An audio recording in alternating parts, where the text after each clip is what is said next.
So today we're going to do stuffed chicken. And I know it sounds daunting, but I promise it's super simple and you can adapt it and make it in 101 ways. So you pick a meat, and I have today chicken, but you can do pork, you can do steak, whatever meat you want. And you're actually going to first butterfly it. So all that means is you're going to find the fatty part, a thicker part of the meat, and you're going to put your knife down and you're just going to make a slit and cut towards the center. Be careful with your hands here. But the one little trick is you don't want to go all the way. You want it to go far enough so it opens like a butterfly. Just like that. So it opens up. And now, just like every chef always says, you want to season it a little bit. So we're going to do some pepper. And the seasoning just helps tenderize the meat and also just gives it a bonus flavor.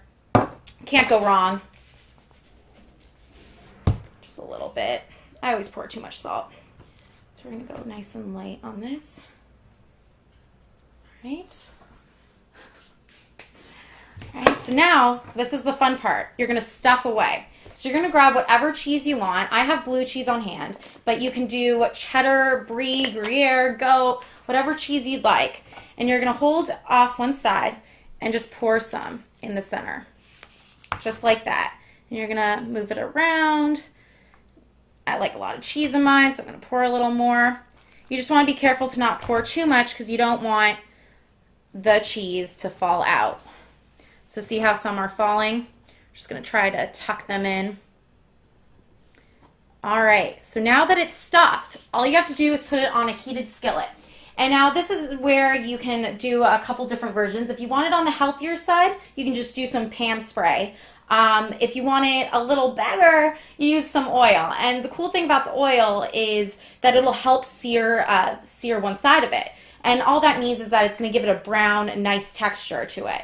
So we're just going to take this, and I have some oil down on my pan. Oh, the sizzle.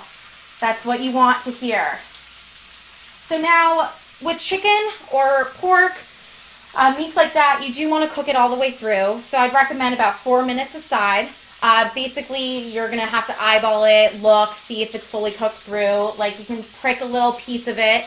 And with steak, you can do it to how you'd like. You can do medium rare, medium, as long as it's a good cut of steak. So now we're going to wait 4 minutes, and then we're going to flip it over. So now that 4 minutes have elapsed, we're going to just get some prongs. If you don't have that, you can use a fork and a knife, and you're going to flip it over. Just like that. Look at that awesome sear. Now this is also a bigger piece of chicken, so it might take a little longer to cook through. That's why you're just going to have to keep checking in on it. You can also press it down a little. You don't want to go too much because you like the juices inside the chicken. You don't want to dry it out. So if you want to double check to make sure that your meat's cooked through, there's no harm in just making a little cut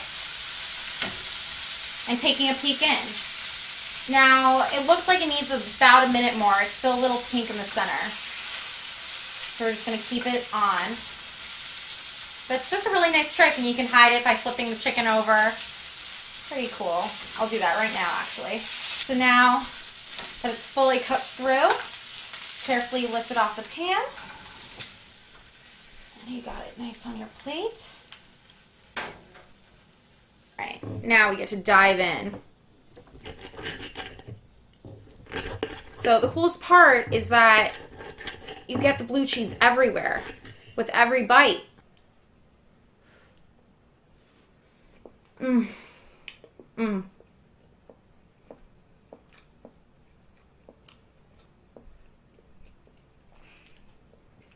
It's so good. And we got a nice sear on it, so you get a little crispiness. And then the creaminess from the blue cheese. I'm going in for some more.